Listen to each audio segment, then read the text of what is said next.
have a foot in both countries, the view must be vertiginous. It's at least as vertiginous as chatting about vampires with you, I would say.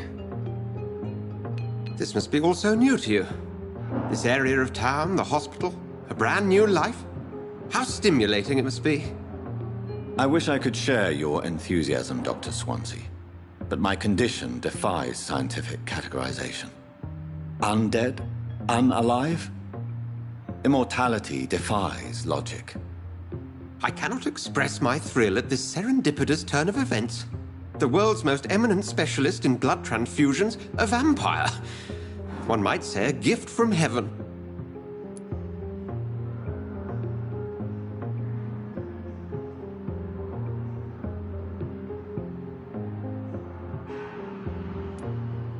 There is an absurd poetry to my situation. Physician, heal thyself. Forgive me. I've been an admirer of your work for a long time, and now you are so much more than a brilliant... And please, call me Edgar.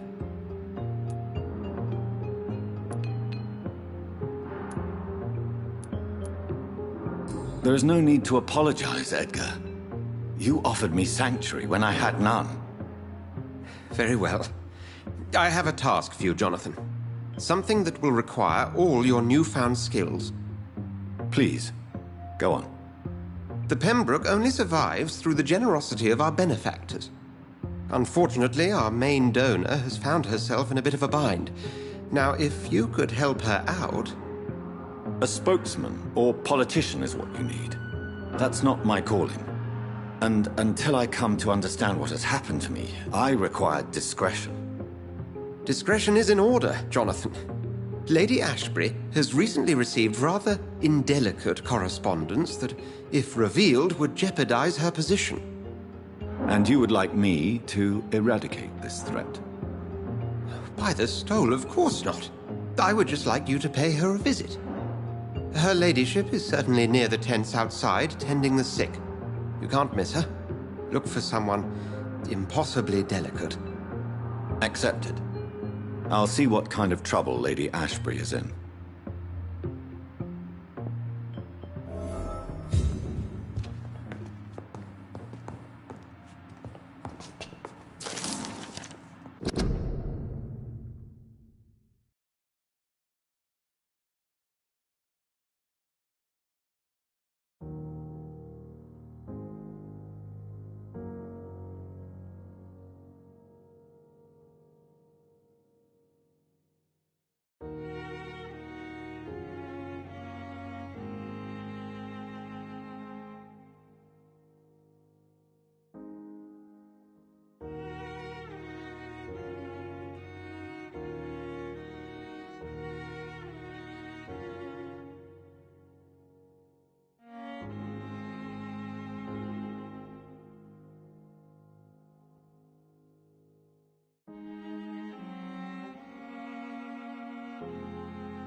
Do you need something, Jonathan? I have just a few questions. Then ask away. I'm at your service, Doctor. You mentioned something about a secret society. A brotherhood, if I recall. Could you elaborate? Certainly. I've been a member of the Brotherhood of St. Paul's Stole for several years. We are pledged to monitor and report vampire activity in England as impartial scientific observers.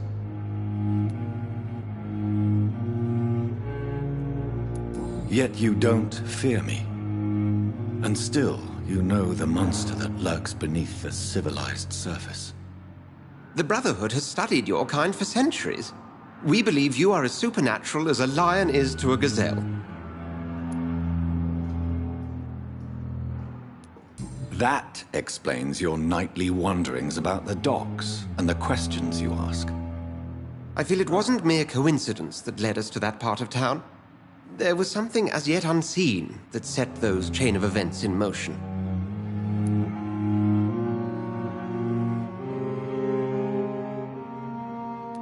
That explains your nightly wanderings about the docks and the questions you ask. I feel it wasn't mere coincidence that led us to that part of town. There was something as yet unseen that set those chain of events in motion.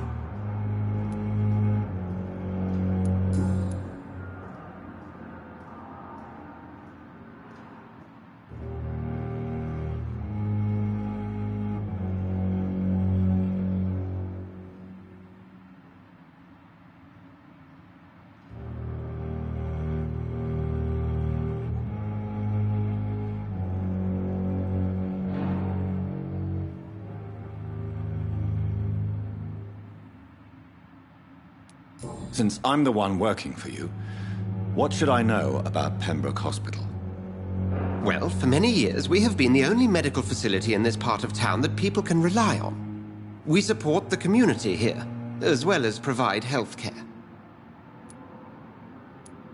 Where do we stand today? But to be honest, we cope on a day-to-day basis. The first wave of the Spanish flu last summer took us by surprise. We lack many of the basic necessities needed. What do you expect of me? What we need is hope. You were a soldier. This is a war. This white coat's still a uniform.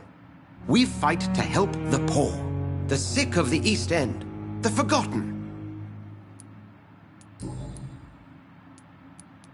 The man we pursued and slew in the canning factory, William Bishop, I believe, was he a vampire? He was a Skald, technically speaking. The debate rages as to their classification. Some think them a subspecies of vampire, others something else.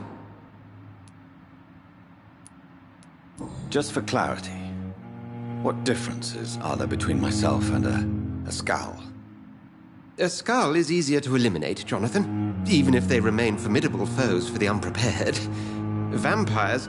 Now, vampires exist beyond the mortal realm. How do Skalds come into existence? The name means slave. The etymology may indicate that they are a lesser species of vampire. From what I know, vampires tend to despise them. Since you seem quite the expert on vampires, what could you tell me about my condition and how it came about? As men of science, our first step is always to start with what we know. Forget the myths, the hackneyed scrawlings, and the penny dreadfuls. They do not scratch the surface of the truth you now find yourself in.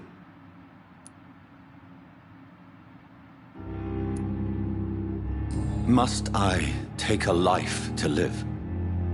You are a vampire. You feed, and blood is the sole sustenance that can sustain your immortal frame. And only a living creature contains the nourishment you require. The sun. The morning following my transformation. Its rays burned me. There was pain, smoke, and my skin blackened. You will find there is very little that can kill a vampire, my friend. You have been offered relative immortality. The sun will most certainly hurt you, leaving you weakened and damaged, but it will not destroy you.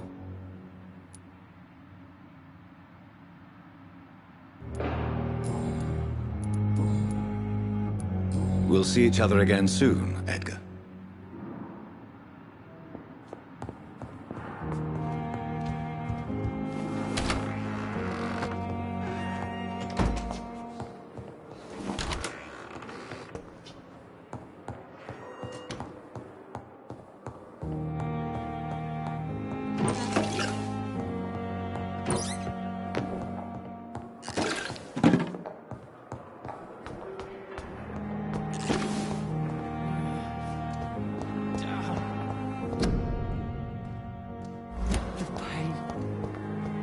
Here again.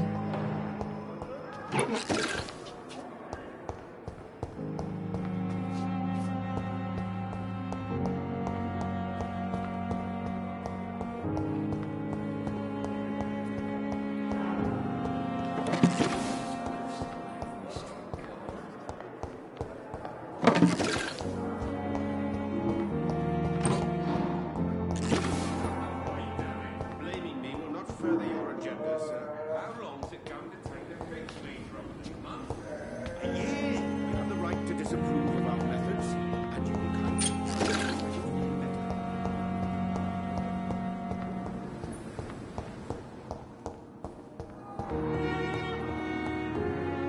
I will not let you down, my boy.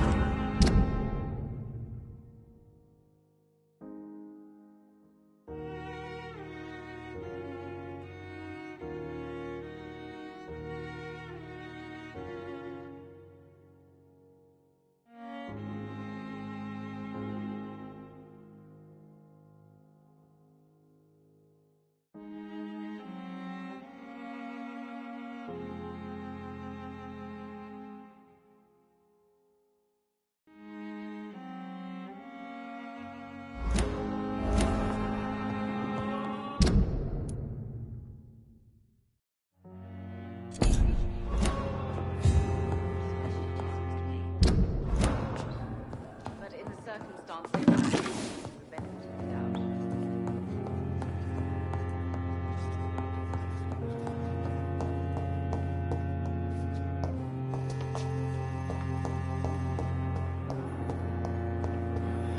I have wasted too much energy for so little result. Here again.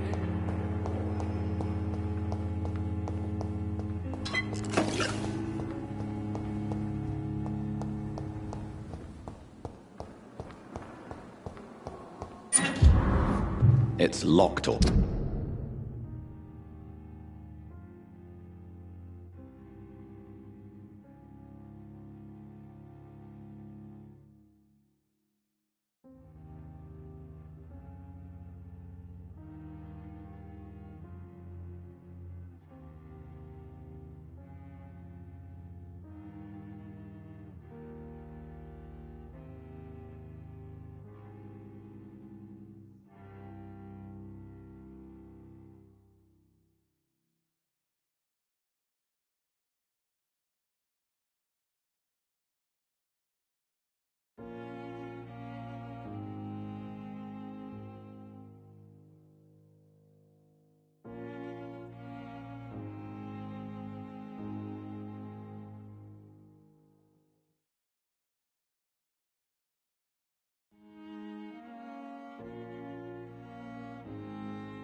right?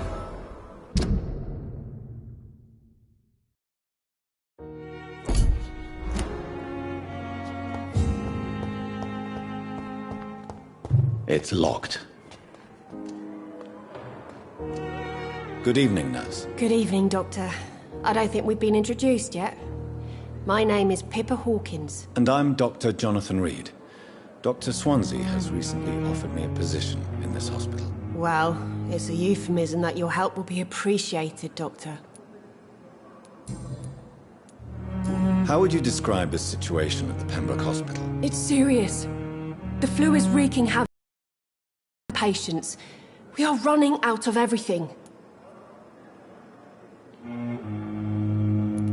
You must get a hold of yourself, nurse. Sorry, I'm exhausted. No one has any idea when this epidemic will be over.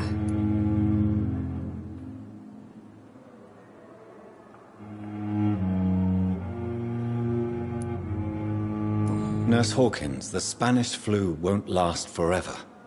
Even the Black Plague didn't kill everyone. I wish I could believe you. But what if this epidemic was worse? What if in the end, nobody was spared?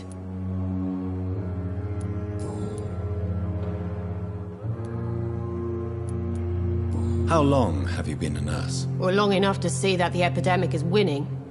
And no matter how qualified you are, don't tell me you'll change that.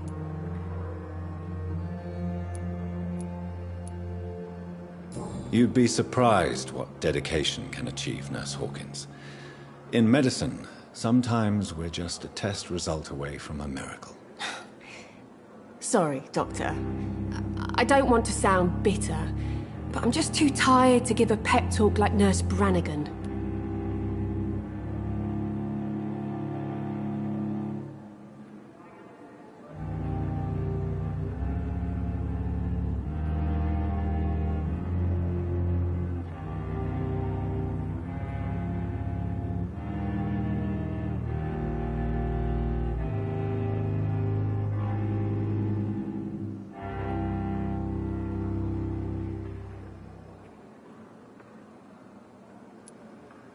How is the Pembroke staff coping with the epidemic? Well, not well. Milton, the ambulance driver, is even more grumpy than usual, especially concerning doctors.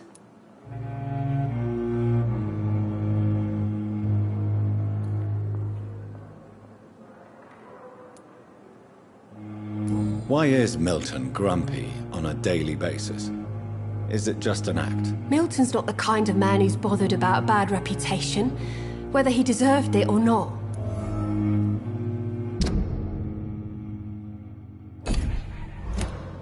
Why does Milton dislike doctors? I don't know. Just ask him. But be warned, Milton is not the chatty type.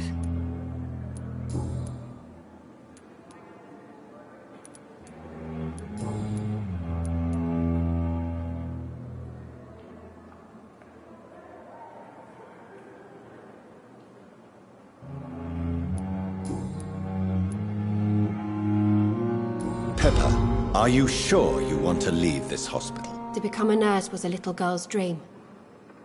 But in the end, I don't feel that useful. I want more. I want to make things change.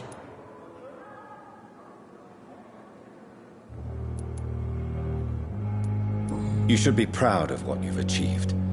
This hospital represents hope for many people in need of help. Maybe you're right. But at the moment, I feel like we're just a cemetery waiting room.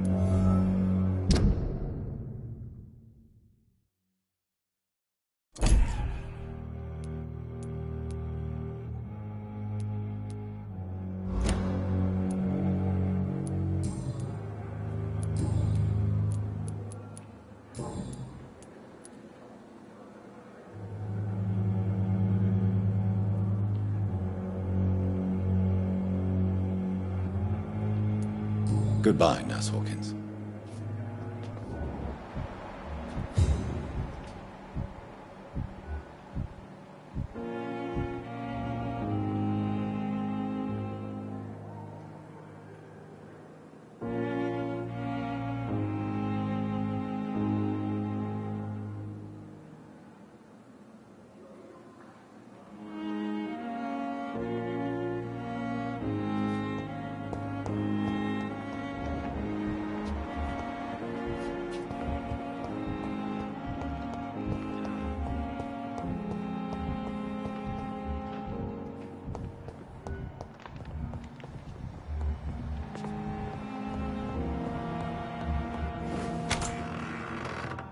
You always knew the words to calm the child. Good evening, madam. Can I help you? It's my son who needs you, sir. I'm Dr. Jonathan Reed. How can I help your son? I'm Beatrice Goswick, mother of Mortimer Goswick. Could you check on him, please, Dr. Reed? I've heard much of your talents as a physician. I'm all right. Don't waste your time with me. What do you think of your reception here? Any complaints? I have had the uttermost reservations about this hospital since we arrived. But we had no other choice, considering the state of emergency. Is there something in particular?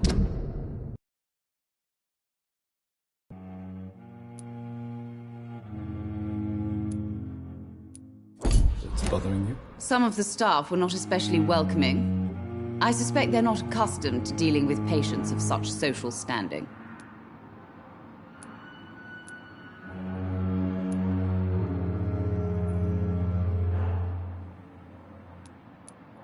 Tell me more about your arrival at the Pembroke Hospital. What gave you such a bad first impression? The ambulance driver was quite rude, for a start. And that nurse, Miss Hawkins, seems to have quite a dubious attitude. What do you mean? She managed to secure a bed for my son despite the epidemic. It was a relief, but it wasn't cheap.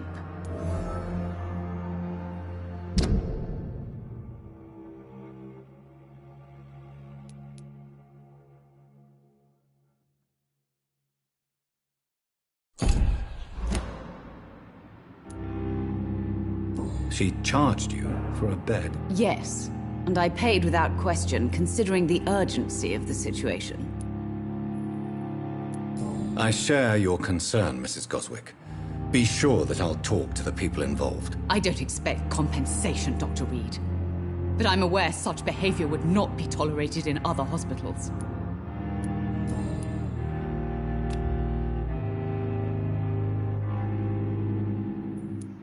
What can you tell me about yourself, Mrs. Goswick? Not much to say.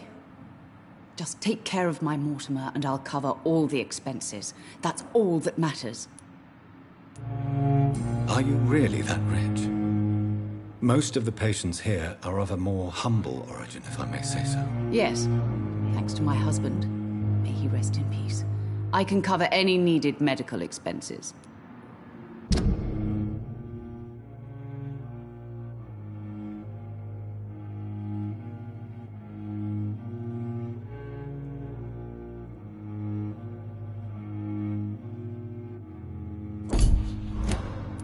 May I ask if you have an occupation, Mrs. Goswick? I'm a teacher by profession. I teach young women who are more ambitious about their futures than their families.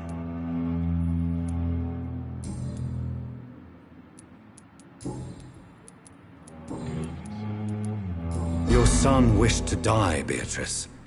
Why did you hide such crucial information? Are you not aware suicide is a crime? Mortimer could be thrown in jail. I can't let that happen. I won't. I understand you fear the legal...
Consequences, Mrs. Goswick.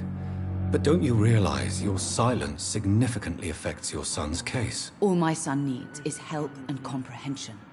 not judgment and punishment for what he may or may not have done.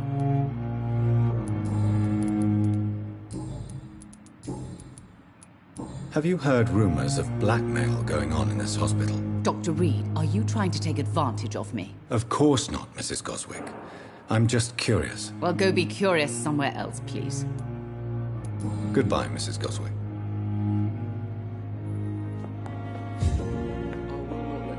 Good evening, sir. Doctor.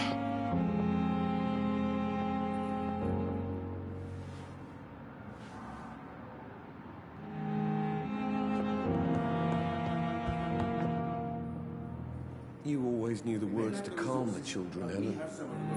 As for me, I'm all right. Don't waste your time with me.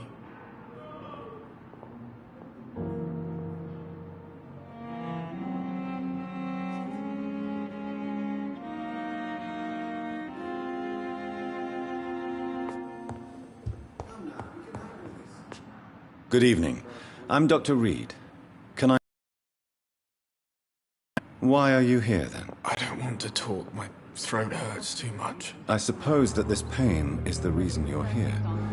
Is someone taking care of you? Yes. And no. Could you at least tell me your name, sir? Mortimer. Mortimer Goswick.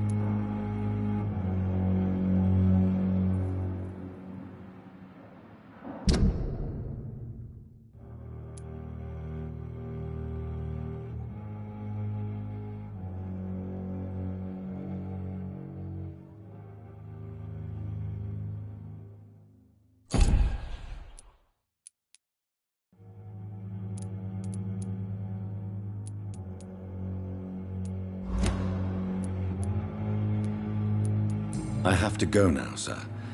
But don't hesitate to contact me if you need any help. I'm all right. Don't waste your time with me.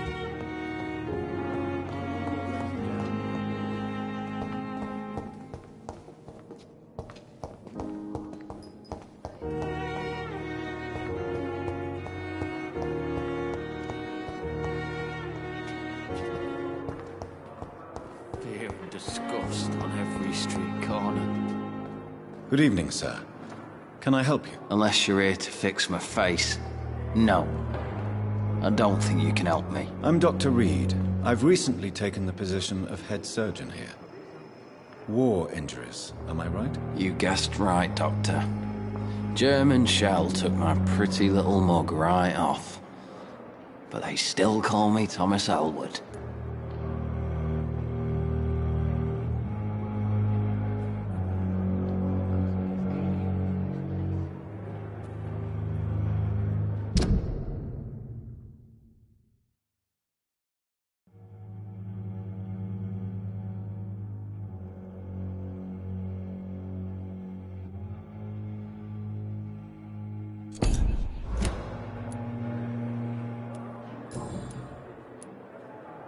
Why do you feel responsible for the injury, Thomas?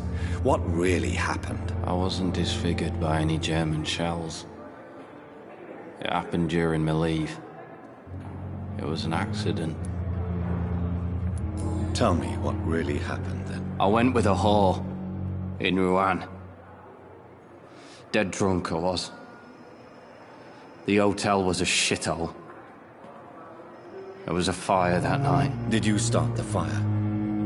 Were you trying to avoid going back to the front? That's not uncommon, you know. No. It's just that I was asleep when the flames reached the room. The girl was long gone. Bitch never woke me up. Left me to burn. Why lie about it? Come on. It's one thing to come back disfigured by the Germans, and it's another to get injured in an accident that could have happened to anybody.